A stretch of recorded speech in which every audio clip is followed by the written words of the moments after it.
வணக்கம் நண்பர்களே, queens world சேனலுக்கு உங்களை அன்போடு வரவேற்கிறோம். சீனி கிழங்கு வாங்கினா எப்பவும் அவிச்சு தாங்க சாப்பிட்றோம். சரி, இந்த தடவை நான் வித்தியாசமாக பண்ணலான்னு சொல்லிட்டு சீனி கிழங்கு போண்டா தாங்க பண்ணுறேன். அதுக்கு ஒரு கடாயில் எண்ணெய் ஊற்றி ஒரு பல்லாரி குட்டி குட்டியாக நறுக்கி வச்சுருக்கேன். அதை போட்டு நல்லா வதக்கிக்கலாம். அது கூடவே 1.5 டீஸ்பூன் அளவுக்கு இஞ்சி பூண்டு பேஸ்ட்டு அதையும் போட்டு வதக்கிக்கலாம். நல்லா வதங்கி வரட்டும். வதங்கி வந்ததுக்கப்புறமா 1 ஸ்பூன் வத்தல் பொடி, 1 ஸ்பூன் கரம் மசால் பொடி, 1/4 டீஸ்பூன் அளவு போல் காயப்பொடி போட்டிருக்கேங்க. தேவையான உப்பும் போட்டுக்கோங்க. கொஞ்சமாக மஞ்சள் பொடி எல்லாத்தையும் போட்டு நல்லா மிக்ஸ் பண்ணி, கருவேப்பிலை குட்டி குட்டியாக நறுக்கி வச்சுருக்கேன், அதையும் போட்டு மிக்ஸ் பண்ணி இறக்கி வச்சிடலாங்க. அது ஒரு பக்கமாக ஆறிட்டு இருக்கட்டும். அதுக்கப்புறமா நான் சீனி கிழங்கு அவிச்சு வச்சுருக்கேன்.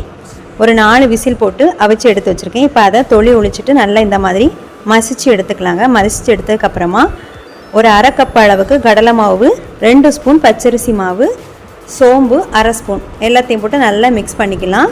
உங்களுக்கு இதில் உப்பு டேஸ்ட் பண்ணி பார்த்துக்கோங்க. உப்பு காணாதுன்னா நீங்கள் கொஞ்சமாக உப்பு கூட சேர்த்துக்கலாம். அதுக்கப்புறமா நம்ம வதக்கி வச்சுருந்தோம் இல்லையா பல்லாரி, அதையும் போட்டு எல்லாத்தையும் நல்லா மிக்ஸ் பண்ணி உருண்டை பிடிக்கிற பக்குவத்துக்கு எடுத்து வச்சுக்கலாம். இப்போ இந்த பதத்துக்கு வந்துருச்சு பாருங்கள். உருண்டை பிடிச்சி வச்சிடலாம் ஒரு பிளேட்டில். அதுக்கப்புறமா ஒரு கடாயில் எண்ணெய் ஊற்றி ஹீட் பண்ண வச்சுருக்கீங்க.